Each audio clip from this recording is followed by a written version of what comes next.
I am Ana Marie Ascutia with Jerico Arevalo. Our report is a closer look on education system of the selected countries of the world.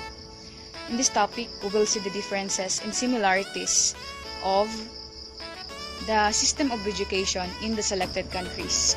As a future teacher, you shall be guided by the UNESCO's principle on education by the 5 pillars. First is learning to know.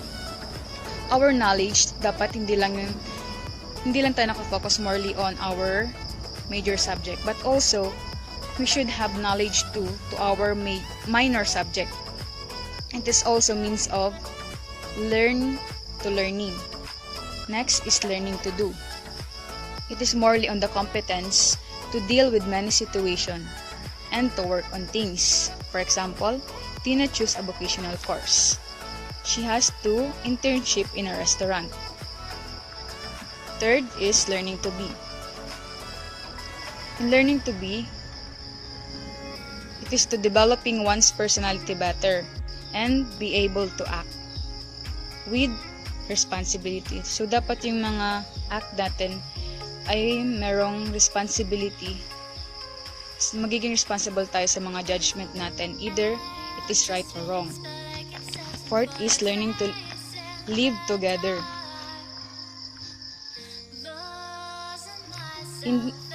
Is developing an understanding of other people and acceptance of practice. For example, embracing diversity of every students. We respect cultures, beliefs, and religion. Fourth is learning to transform. Kapag naging teacher na tayo, syempre, we already gain knowledge, develop skills, and acquire new values as a result of our learnings. So, we are already equipped with the tools and mindset to create lasting change in organization, communities, and societies. So, makaka-create na tayo ng change. So, we can help our society to be better. And, ayun. The first country was with the Philippines. Yung education in the Philippines has undergone several reforms to ensure the provision of quality education for Filipino children and the youth. So, yung government nang enacted ng Kindergarten Education Act of 2012 and the Republic Act 10533 known as the Enhanced Basic Education Act of 2013 in pursuance to the mandate that no learner shall be left behind and that every Filipino child has access to quality education. So, ayun yung goals ng government natin, na no learner shall be left behind. And dapat daw yung every Filipino child is may access sa quality education. Ito naman yung mga reasons for implementation of K-12 program. First is the poor performance of students as reflected by low achievement. So, based daw dun sa National Achievement Test, yung pinaka mababang results na nakuha is sa science and sa mathematics. Second is the lack of readiness of our high school students graduates to pursue higher education. Dito naman is nagkaka-problem naman sa financial. Kaya yung iba hindi pa talaga fully equipped pero nagtatrabaho na. Third is the Philippines is the only country in Asia. Country in Asia na walang K-12 program. Kaya yung government natin is nag-implement din ng K-12. In Australia naman, is the education system similar lang sa Canada and England. It is the country that has a quality education. And madami daw na students ang nag-aaral o nagta-transfer para makapag-study lang sa Australia. The primary school contains of 6 years. The junior high school contains of 4 years. Senior high school was 2 years. And the college was 3 to 6 years. The entry age of compulsory education is 6 years and exit age 15 years old. After 10 year or grade 10, students may get a job or TAFE, technical and further education. So, depende yun sa kanila kung magtatrabaho na sila. Kapag sa junior secondary level, 10 years ang igugugol nila pero magkakaroon na sila ng certificate. And sa senior secondary level naman, ito yung 12 year pero meron na din silang kukuha certificate. And sa China naman, it is the most populous country in the world. It has 9 million teachers. And it has 200 million elementary and high school students. Highly centralized education systems. The course syllabi are written by scientists. So, written by scientists yung course syllabi nila at mga professor hired by the National Education Commission. Also, yung mga student na gustong mag-attend or gustong makapasok sa university, kailangan mapasa muna nila yung 2 version ng National University Entrance Exam before sila makapag-aral. Ang new educational system ng China includes primary education contains of 6 years, the junior middle school contains of 3 years, the senior middle school contains of 3 years also, while the university contains of 6 years. Varieties of technical and vocational school. Hi everyone, I am one of the reporter for this day. I am Jerico Arevalo. For the continuation of the report, we will be discussing about the educational system in Japan. So, Japanese education system is highly centralized and is administered by the Mambushu. In Japan, education is free and compulsory from 6 to 15 years old. So these are the 5 basic levels: kindergarten to preschools, elementary schools is 6 years, lower secondary school is 3 years, upper secondary school is 3 years, university is 4 years. Standard curriculum includes social studies, math, and science, along with the art, music, home economics, physical education, the most emphasis to learning Japanese language. Vocational courses includes information processing, navigation, fish farming, ceramics, and business English. Some students who fail the test will take another year to study and prepare to take the test again.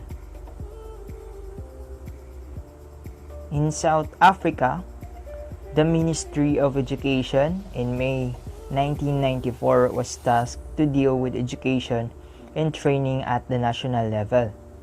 So, formal education is categorized into sector or levels: public ordinary school education, independent school education, special education, technical college education, teacher training, technicon, and university training.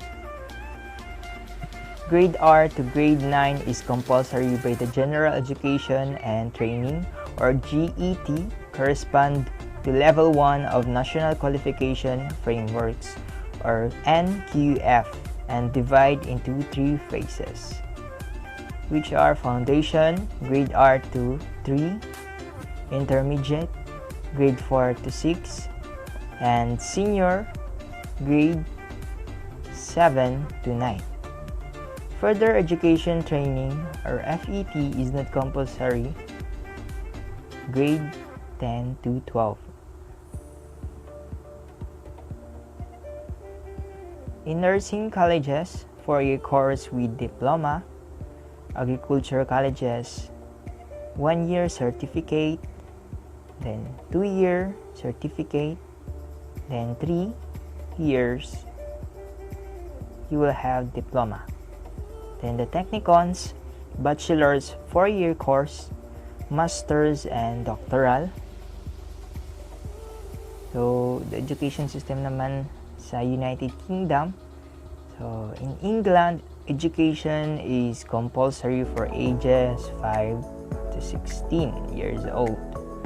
So the sixth form, number 1, foundation stage, from 3 to 5 ages. Second, key stage 1, from the age of 5 to 7 is grade 1 to 2. And the third one is key stage 2. Ages 7 to 11 is grade 3 to 6. Number 4, key stage 3, age 11 to 14, which is grade 7 to 9. And number 5, key stage 4, age 14 to 16, then it is grade 10 to 11. Number 6, post-16 education. Students can either continue education or enter the working world.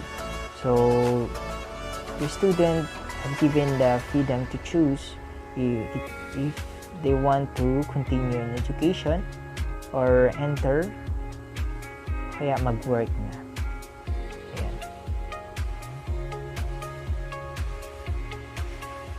UK universities are usually 3-year courses. Honors degree programs are usually 4 years.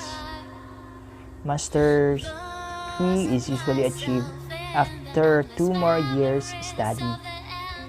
A doctorate is normally awarded after several years in presentation of thesis. In United States of America, the public school is funded in part by a city or a state. Pre-primary education, nursery, kindergarten, daycare center. In a middle school education, grade 4 to 6, 5 to 7, 6 to 8, from age 10 to 14. Secondary education, high school, in grade 7 to 12, 8 to 12, ages 12 to 18 years old. In high school, diploma is awarded. So in junior high school, grade 7 to 9 or 8 to 9, which is ages 12 to 14. Senior high school, grade 9 to 12 or 10 to 12, and the ages 14 to 18 years old. Compulsory education is from 6 to 18 years old. Vocational and technical schools operate at either the high school or junior college levels. A college usually has a bachelor's 4-year program. A bachelor's degree from a college is equivalent to a bachelor's degree from a university. From a bachelor's degree, a student can proceed to a graduate program for master's degree or doctorate degree. That's all. Thank you.